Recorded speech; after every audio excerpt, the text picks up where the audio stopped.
तो बच्चों, आपने अक्सर अपने घर या आसपास ये जरूर सुना होगा कि अब परिवार पूरा हो चुका है, अब आगे बच्चे नहीं चाहिए।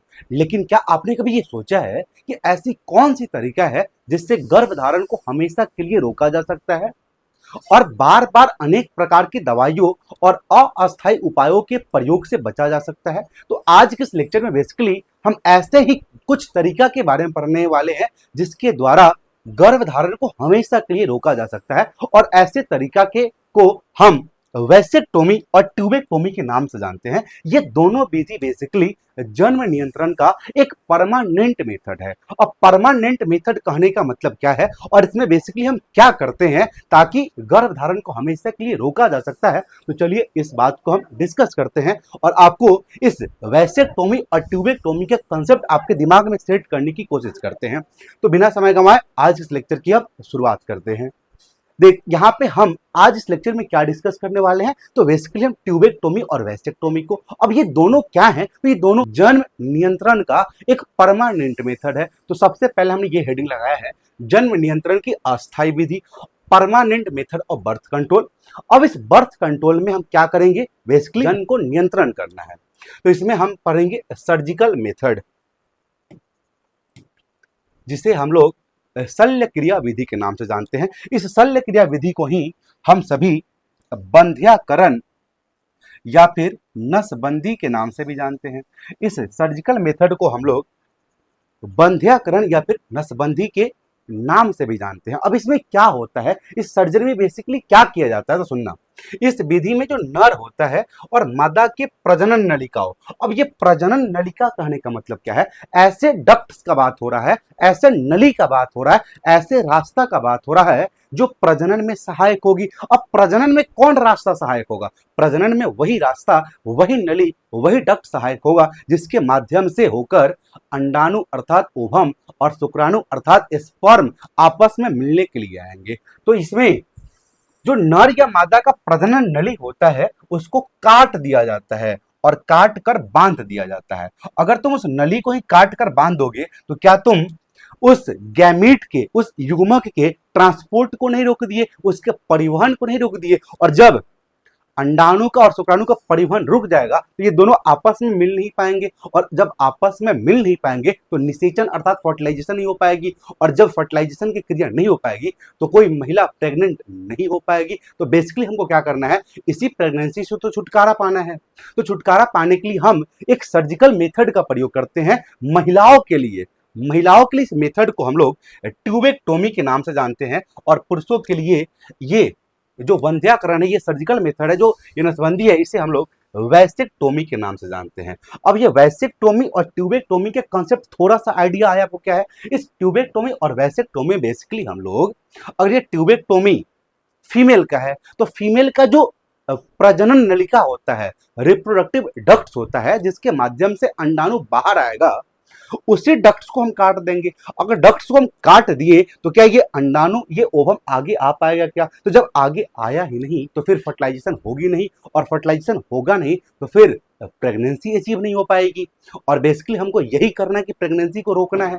तो देख क्या कहा गया है, इस विधि में नर या मादा के प्रजनन नलिकाओं को काट कर बांध दिया जाता है ताकि शुक्राणु या अंडाणु का परिवहन रुक जाए। तो बेसिकली इसमें मेरा एक ही मोटिव होता है, कैसे भी करके दोनों गैमेट के परिवहन को रोक दे। इससे क्या होगा, इससे निषेचन नहीं हो पाता था, फर्टिलाइजेशन नहीं हो पाता है, और फर्टिलाइजेशन होगा ही नहीं तो गर्भधारण की संभावना क्या हो जाएगी, समाप्त हो जाएगी। और ये विधि जो है ये मेल में अर्थात पुरुष में से वैसेक्टोमी के नाम से जानते हैं और फीमेल में से ट्यूबेक्टोमी के नाम से जानते हैं। आइए एक एक करके हम वैसेक्टोमी और ट्यूबेक्टोमी कॉन्सेप्ट को समझते हैं। अब देख, वंध्याकरण मुख्यतः कितने प्रकार के होते हैं, तो बेसिकली दो प्रकार के होते हैं। एक है हमारा ट्यूबेक्टोमी, अब ट्यूबेक्टोमी, और एक है हमारा वैसेक्टोमी। ट्यूबेक्टोमी होता है महिलाओं के लिए और वैसेक्टोमी होता है पुरुषों के लिए। अब ध्यान से देखना इस दोनों वर्ड को जब ध्यान से देखोगे तो यहाँ पे आपको एक कॉमन शब्द दिखेगा, वह कॉमन शब्द है टॉमी। इसमें भी टॉमी और इसमें भी टॉमी। टॉमी का मतलब होता है काटना, टॉमी का मतलब होता है काटना। अब किसको काटेंगे, ट्यूबेक्टोमी में किसको काटेंगे और वैसेक्टोमी में किसको काटेंगे, काटेंगे इतना तो क्लियर है। अब किसको काटेंगे, ध्यान से देखना, यहाँ पे एक शब्द आ रहा है ट्यूब, एक शब्द आ रहा है टॉमी, तो टॉमी मतलब काटना, किसको काटना, ट्यूब को काटना। और यहाँ पे एक शब्द आ रहा है टॉमी मतलब काटना, किसको काटना, वायसिक आ रहा है, वैसिक से तुम याद कर लेना, वास डिफरेंस की बात हो रही है, शुक्रवाहिनी नली की बात हो रही है। तो बेसिकली वैसेक्टोमी में हम शुक्रवाहिनी नली को काटते हैं और ट्यूबेक्टोमी में अंडाणु नली को काटते हैं, फैलोपियन ट्यूब को काटते हैं। तो अगर शुक्रवाहिनी नली की बात किया जाए तो शुक्रवाहिनी नली किस में पाया जाएगा, मेल में या फिर फीमेल में, नर में या फिर मादा में, तो ये पाया जाता है मेल में। अर्थात जो वैसेक्टोमी परमानेंट मेथड है जन्म नियंत्रण का, वह पुरुषों के लिए है, और ट्यूबेक्टोमी किसके लिए है, तो ट्यूबेक्टोमी में अंडाणु नली को काटते हैं, और अंडाणु नली बेसिकली फीमेल में पाया जाता है, अर्थात ये महिलाओं के लिए है। देखिए यहाँ पे डायग्राम के माध्यम से दिखाया गया है, ये कलर चेंज कर लेते हैं, ये आपको अंडाणु नली को दिखाया गया है, सॉरी ये वास डिफरेंस को दिखाया है क्योंकि ये फीमेल का नहीं मेल का है, ये वास डिफरेंस अर्थात शुक्रवाहिनी नली है। तो शुक्रवाहिनी नली में क्या किया गया है, सबसे पहले यहाँ पे चीरा लगाया गया। चीरा कहाँ पे लगाते हैं, तो बेसिकली हम टेस्टिस में जो अंडकोश होता है, जो वृषण कोश होता है, उसमें छोटा सा चीरा लगाते हैं, और चीरा लगाने के बाद सबसे पहले मेरा ये काम होता है उसमें से वास डिफरेंस को आइडेंटिफाई करना, और जब वास डिफरेंस को आइडेंटिफाई कर लेते हैं तो हम इसको काट देते हैं, और काटने के साथ साथ इसको यहाँ से बांध देंगे और इसको यहाँ से बांध देंगे। अब काट कर यहाँ से बांध दिए तो जो ये स्पर्म है, सीमेन की बात नहीं करना, सीमेन तो रिलीज होगा ही, सीमेन रिलीज होगा। एक बात आपको बता दे, क्लियर कर दे कि अगर किसी पुरुष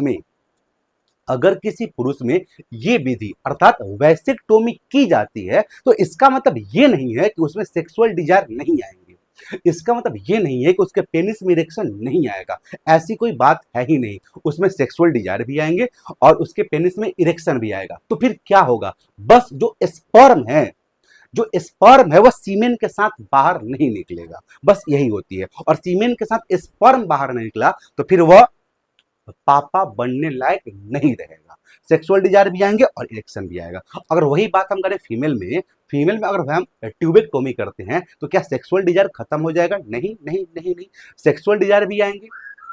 क्या होगा फिर, अंडाणु का परिवहन रुक जाएगा, जैसे निषेचन की क्रिया रुक जाएगी, और निषेचन क्रिया रुक जाएगी तो फिर वह मदर मां बनने के कैपेबल नहीं होगी, ये बात आप ध्यान रखना।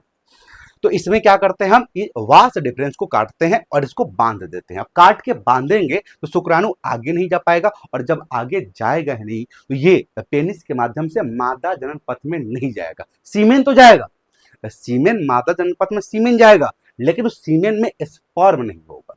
ठीक, चल अब ये है क्या, ये है ट्यूबेक्टोमी में क्या कर रहे हैं, ये अंडाणु नली है अर्थात फैलोपियन ट्यूब है, इसको सबसे पहले हम कट किए हैं, और कट करने के बाद यहां से हम बांध दिए हैं।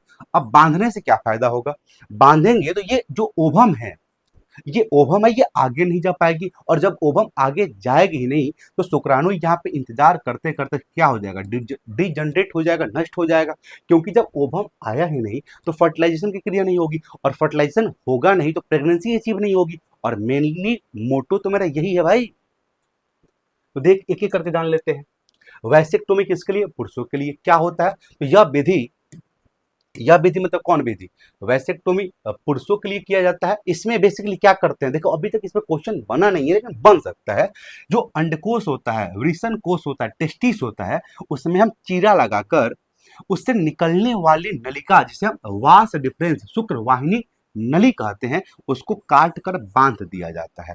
अब काट कर बांध देंगे तो फिर क्या होगा, काट कर बांधने से शुक्राणुओं का परिवहन रुक जाएगा, और शुक्राणु का परिवहन रुक जाएगा तो फिर निषेचन संभव नहीं है, और निषेचन संभव है ही नहीं तो क्या गर्भधारण हो पाएगा क्या, तो गर्भधारण हमेशा के लिए रुक जाएगा, लेकिन सेक्सुअल डिजायर तो आएंगे ही, पेनिस में इरेक्शन तो होगा ही। ठीक है, चल हाँ, ये सबसे इंपॉर्टेंट ये बात है, कभी क्वेश्चन ये फ्रेम हो सकता है कि आखिरकार ऐसे कौन से पुरुष हैं जिनको इस वैसेक्टोमी के लिए जाना चाहिए। तो जनरली ये कहा जाता है कि यह विधि केवल उन लोगों के लिए उपयुक्त है जिन्हें 2, 3, 4 बच्चे हो गए हैं और ये चाहते हैं कि हमें आगे बच्चे नहीं हो तो फिर ये वे इस विधि के लिए जा सकता है, लेकिन ये बात ध्यान रहे कि इस विधि को एक बार अपनाने के बाद वे जीवन में कभी भी संतान उत्पन्न नहीं कर सकते हैं, अर्थात संतान उत्पन्न करने की क्षमता खो देंगे, ये याद रखना। तो ये था हमारा वैसेक्टोमी। वैसेक्टोमी समाप्त हो गया। अब आगे हम बढ़ते हैं ट्यूबेक्टोमी। क्या कोई दिक्कत है? नहीं होना चाहिए। अब ट्यूबेक्टोमी में क्या होता है? तो ट्यूबेक्टोमी किसके लिए है? ये महिलाओं के लिए है। क्या किया जाता है? सबसे इंपॉर्टेंट बात, कैसे किया जाता है सुनना। अंडवाहिनी नली को काटकर बांध दिया जाता है, अर्थात जो अंडाणु नली होता है उसको काटकर बांधते हैं। कैसे बांधते हैं? तो जो उदर में चीरा लगाकर, उदर अर्थात उदर गुहा, मतलब उदर गुहा लिखा हुआ लेकिन निचली उदर गुहा का बात करते हैं, तो निचली उदर गुहा अर्थात पेट में चीरा लगाकर या फिर योनि के रास्ते से किया जाता है, अर्थात योनि के रास्ते से जाते हैं या फिर निचली उदर गुहा में चीरा लगाते हैं और बेसिकली अंडाणु नली को आइडेंटिफाई करके, पहचान करके उसको कट कर देते हैं और कट करने के बाद टाइटली बांध देते हैं। इसके कारण अंडाणु अंडवाहिनी में आगे नहीं बढ़ पाता है और शुक्राणु व अंडाणु का मिलन, मिलन मतलब क्या? निषेचन नहीं हो पाता है, और जब निषेचन हुआ ही नहीं तो गर्भधारण संभव ही नहीं है। अब ये भी कौन करेंगे? ये भी वही करेंगे। तो जिन महिला को 2 3 4 बच्चे हो चुके हैं और वे आगे गर्भधारण नहीं चाहते हैं तो फिर वे कर सकते हैं, लेकिन ये बात याद रखना, ये करने के बाद वे कभी भी मां नहीं बन सकती है, ये याद रखना। लेकिन एग्जाम में क्वेश्चन आपसे पूछ सकता है वैसेक्टोमी और ट्यूबेक्टोमी में क्या अंतर है, तो मैं छोटा परिभाषा लिख दिया, डायरेक्ट परिभाषा लिखा हुआ है कि वैसेक्टोमी में पुरुष की प्रजनन नली, क्या नाम है उसका? वास डिफरेंस को काटकर बांध दिया जाता है ताकि शुक्राणु बाहर ना आ सके, अर्थात शुक्राणु को परिवहन को रोक देते हैं, और शुक्राणु का परिवहन रुका अर्थात निषेचन रुका, और निषेचन रुका तो गर्भधारण रुक गया, और मेनली हमें तो यही करना है। ट्यूबेक्टोमी में क्या होता है? तो ट्यूबेक्टोमी महिला की अंडवाहिनी को काट कर बांध दिया जाता है, परिणाम स्वरूप अंडाणु का परिवहन रुक जाता है और गर्भधारण नहीं होता है। तो यही थी वैसेक्टोमी और ट्यूबेक्टोमी की बात। तो आज का लेक्चर बहुत छोटा था जिसमें हम वैसेक्टोमी और ट्यूबेक्टोमी को डिस्कस किया। तो फिर मिलते हैं नेक्स्ट लेक्चर में जिसमें हम ऐसे ही कुछ कंसेप्ट को लेकर डिस्कस करेंगे, और अगर आप चाहते हो कि हम उस कंसेप्ट को डिस्कस करें जिसमें आपको डाउट है तो आप एक काम करना, आप कमेंट बॉक्स में कमेंट करना। मेरा पूरा कोशिश रहेगा कि हम उस कमेंट का जवाब दें और अगर हो सके तो उस पर एक सेपरेट वीडियो भी बनाएं। तब तक लिए मस्त रहिए, हंसते रहिए और सबसे इंपॉर्टेंट स्वस्थ रहिए। फिर मिलते हैं नेक्स्ट लेक्चर में।